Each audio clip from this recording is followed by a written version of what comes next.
আসসালামু আলাইকুম। ওপ্পো বা রিয়েলমি মোবাইলে কীভাবে অ্যাপ লক করবেন এটা অনেকেই জানতে চাচ্ছেন। তো এজন্য প্রথমে চলে যাবেন হচ্ছে ফোন ম্যানেজার নামক যে অ্যাপ্লিকেশনটা রয়েছে, ফোন ম্যানেজারে চলে যাবেন। ফোন ম্যানেজার থেকে একটু নিচের দিকে স্ক্রল করলেই যে মোর অপশন থেকে অ্যাপ লক অপশানে যাবেন।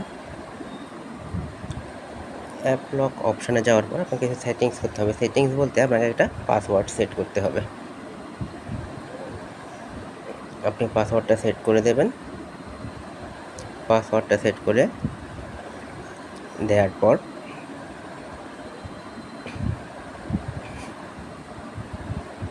আপনার কাছে একটা ইন্টারফেস আসবে এরকম। এরপর আপনি যে অ্যাপগুলো লক করতে চাচ্ছেন সেগুলোতে শুধু এই যে এটা স্ক্রল করে রাইট সাইডে একটু টেনে দিবেন, তাহলেই হয়ে যাবে।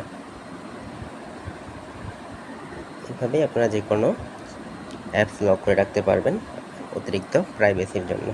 ধন্যবাদ সবাইকে। চ্যানেলটি সাবস্ক্রাইব করে পাশে থাকবেন।